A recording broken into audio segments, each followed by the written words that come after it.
إن الحمد لله نحمده ونستعينه ونستغفره ونعوذ بالله من شرور أنفسنا ومن سيئات أعمالنا من يهده الله فلا مضل له ومن يضلل فلا هادي له أشهد أن لا إله إلا الله وحده لا شريك له وأشهد أن محمدا عبده ورسوله أما بعد السلام عليكم ورحمة الله وبركاته. Walaikum salam wa rahmatullahi. Alors ICR va vous présenter la troisième partie qui a pour sujet qui d'entre Ismaël et Isaac devait être immolé, sacrifié par Ibrahim alayhi salam. Alors cette vidéo est la suite des deux premières vidéos que nous avons faites avec le frère Hamza Bilal. Nous avons répondu à quelques arguments à ceux qui pensent que c'est Isaac qui devait être sacrifié. Avant tout, le développement de toutes ces vidéos sont uniquement en rapport aux sources qu'il y a dans l'islam et non d'après un développement et une réfutation concernant la Bible, comme on l'explique dans la première partie. Nous avons Dans aussi la première vidéo, nous avons rapporté les avis et les sources qui disent que c'est Isaac et ceux qui disent que c'est Ismaël, alayhi salam. Nous avons répondu Quelle était la majorité au premier temps qui disent que c'est Ismaël ou Isaac. L'argument aussi que la sourate 37 concernerait que l'histoire des prophètes qui ont été sauvés, car dans cette sourate, le nom de Isaac est nommé. Il y a aussi l'argument qui est l'enfant qui est Halim, patient, ainsi que celui qui a grandi avec Ibrahim. Et Ibrahim considérait-il Ismaël comme son fils? et dans la deuxième vidéo, il y avait l'argument de l'ordre des sourates révélées, c'est-à-dire la sourate 37 a rapport à la sourate 11 par exemple, à savoir les sourates mécoises et médinoises, et qui par cela, qui a été énoncé en premier, selon l'ordre de révélation. Nous avons aussi répondu à l'argument de l'ordre des nominations des prophètes dans le Coran, à rapport à leur histoire et à leur naissance. Et enfin, cette troisième partie qui sera sur leur meilleur et plus fort argument. La bouchra, la bonne nouvelle due à une naissance suivie d'une quatrième partie, et quatrième partie pour répondre au reste des arguments, comme l'argument quand il est marqué à la sourate 37 verset 112 où on annonce que Isaac sera prophète. cette troisième partie vient tardivement car nous avons voulu déjà attendre Karim pour savoir s'il allait reprendre ses activités.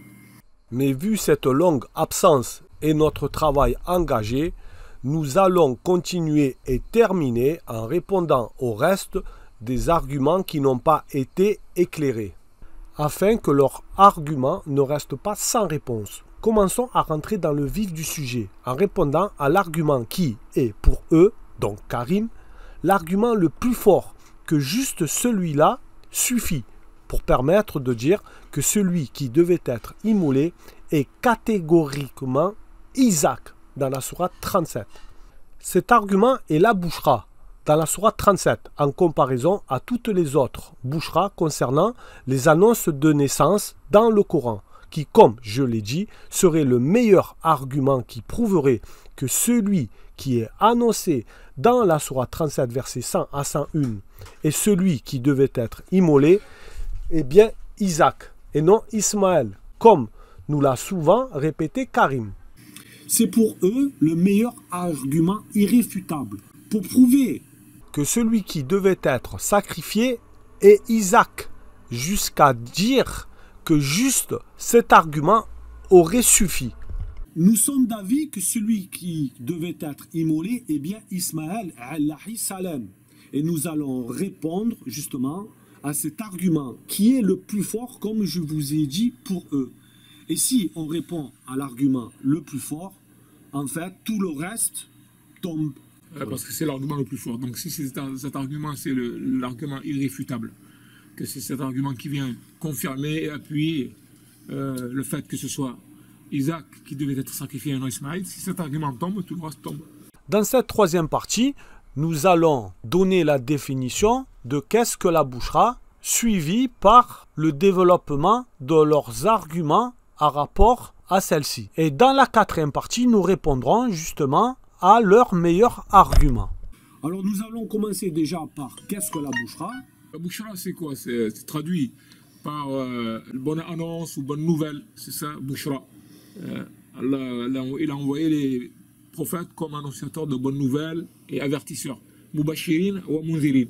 Donc bouchra, c'est une bonne nouvelle, quoi. Alors comme je vous ai dit, l'argument principal de Karim et parmi d'autres, d'après ce que on fait savoir, c'est que à chaque fois qu'Allah subhanahu wa ta'ala annonce la bouchra, à chaque fois que celle-ci est utilisée à propos d'une naissance, elle est utilisée pour annoncer une naissance miraculeuse. Ils ont pour exemple Zacharia, que l'on peut lire dans la sourate 19, versets 2 à 9. On voit que Zacharia demande à Allah une descendance tout en indiquant qu'il est avancé dans l'âge et que sa femme est stérile, au verset 4 à 5. Et au verset 7 à 9, que Allah lui annonce la bonne nouvelle d'un fils, dont son nom est Yahya. 19.7, ô Zacharie, nous t'annonçons la bonne nouvelle d'un fils, son nom sera Yahya, Jean. Nous ne lui avons pas donné auparavant d'homonyme. 19.8, et, entre guillemets, Zacharia dit, ô mon Seigneur, comment aurais-je un fils quand ma femme est stérile et que je suis très avancé en vieillesse? Allah dit, ainsi sera-t-il, ton Seigneur a dit, ceci m'est facile. Et avant cela, je t'ai créé alors que tu n'étais rien. A'udhu billahi minash shaytanir rajim. Bismillahir rahmanir rahim. Kaf ha ya ayn sad. Dhikru rahmati rabbika 'abdahu Zakariya إذ نادى ربه نداء خفيا قال رب إني وهن العظم مني واشتعل الرأس شيبا ولم أكن بدعائك رب شقيا وإني خفت الموالي من ورائي وكانت امرأتي عاقرا فهب لي من لدنك وليا يرثني ويرث من آل يعقوب واجعله رب رضيا يا زكريا إنا نبشرك بغلام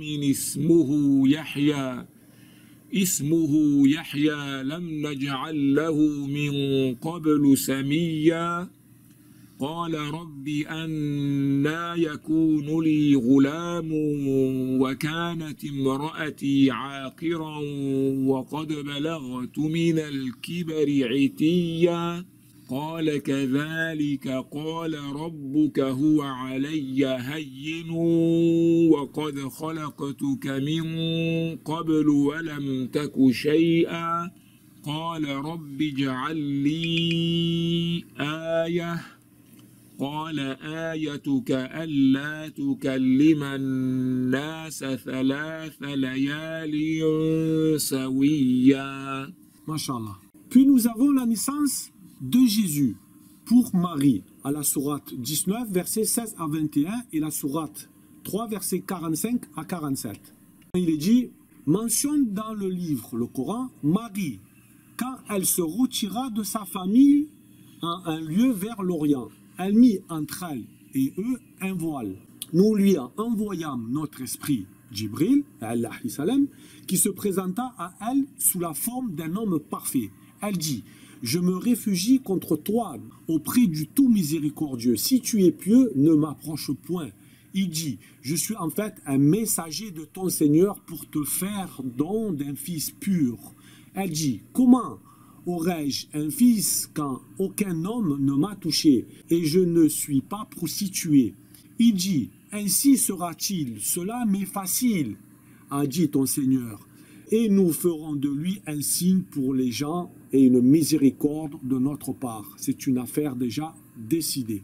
أيوة. واذكر في الكتاب مريم إذ انتبذت من أهلها مكانا شرقيا فاتخذت من دونهم حجابا فأرسلنا إليها روحنا فتمثل لها بشرا سويا قالت إني أعوذ بالرحمن منك إن كنت تقيا قال إنما أنا رسول ربك لأهب لك غلاما زكيا قالت أنى يكون لي غلام ولم يمسسني بشر ولم أك بغيا قال كذلك قال ربك هو علي هين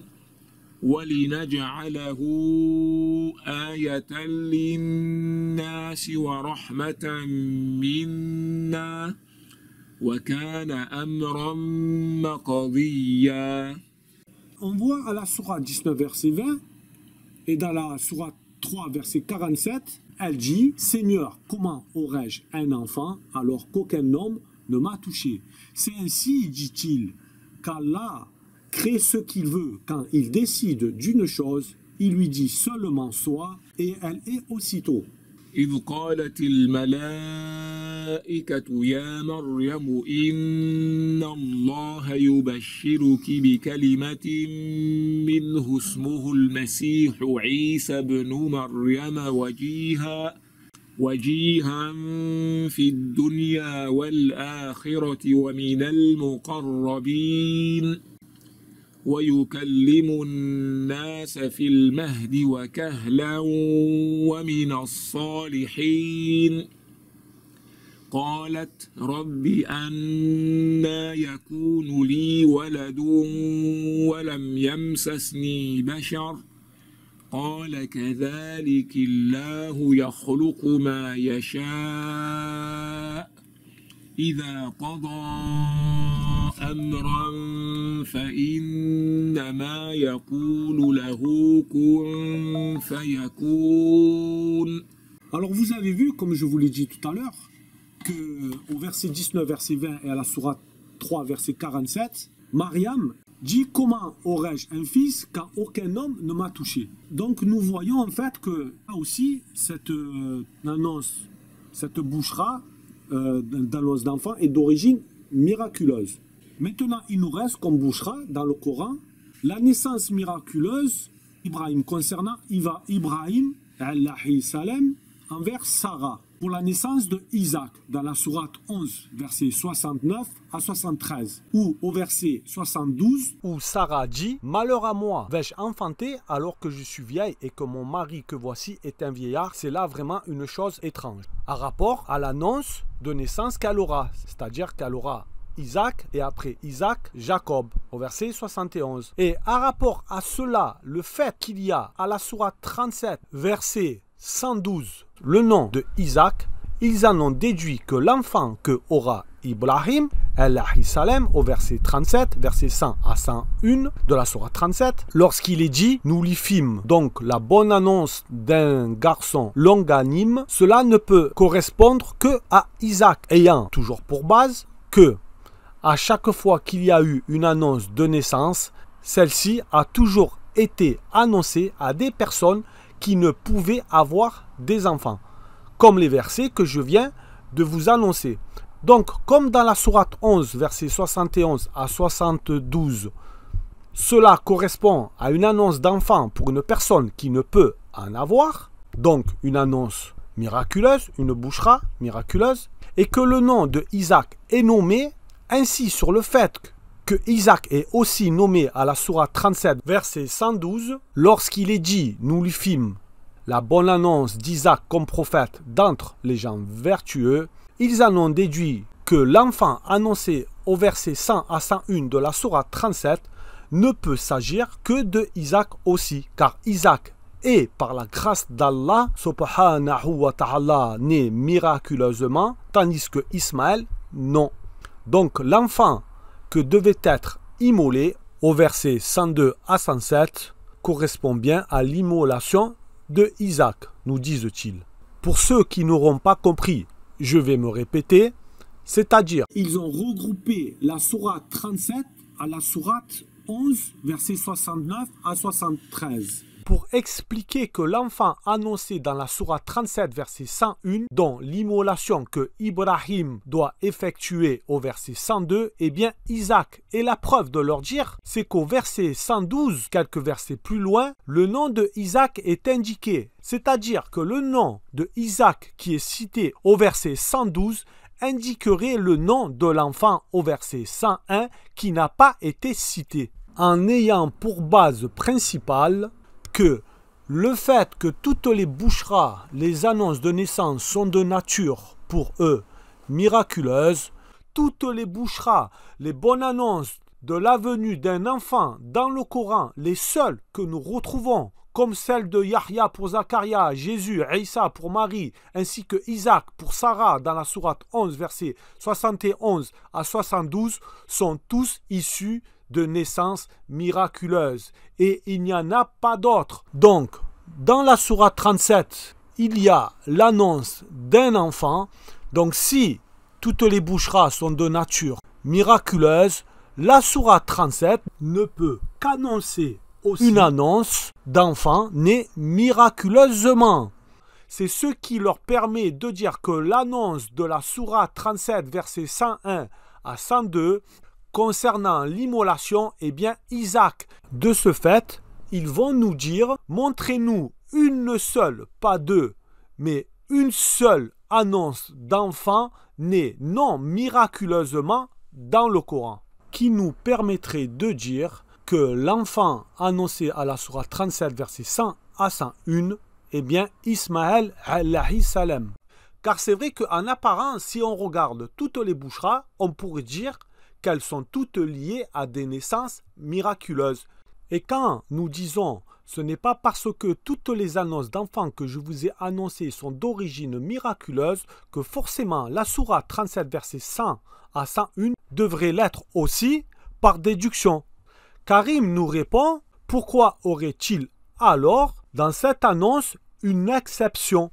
Il poursuit à nous dire que si la bonne annonce de la sourate 37 verset 101 concerne Ismaël, nous devrons alors leur montrer un seul verset, pas plusieurs, où il y aurait une annonce d'un enfant fait d'une façon naturelle, non miraculeuse, sans que la femme soit stérile, ou que les deux parents sont très âgés, ou comme pour Marie, qui a eu Jésus, sans homme. Donc pourquoi toutes ces annonces de naissance seraient-ils miraculeuses, sauf celle-ci, qui ne le serait pas?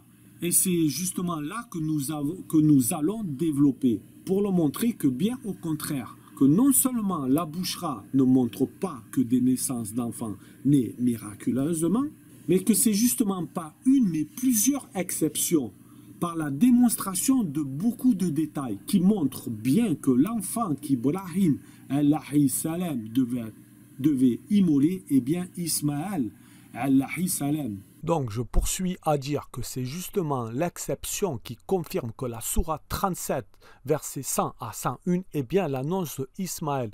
Car si on parle d'exception, il n'y en a pas qu'une, mais plusieurs, qui viendraient grâce à cela faire la différence entre les annonces de naissance miraculeuse et cette naissance qui est non miraculeuse. Donc pour commencer, parmi toutes les bonnes annonces de naissance d'enfants dans le Coran, nous allons les comparer et les détailler entre elles, qui nous permettra de répondre à leurs arguments le plus fort, comme quoi toutes les annonces de naissance ne sont pas toutes de nature miraculeuse. Prochainement, dans la suite de cette vidéo, la partie 4, Inch'Allah. La partie 4 à ne pas manquer. Subhanaka Allahumma wa bihamdik. Ashhadu an la ilaha illa ant. Astaghfiruka wa atubu ilayk.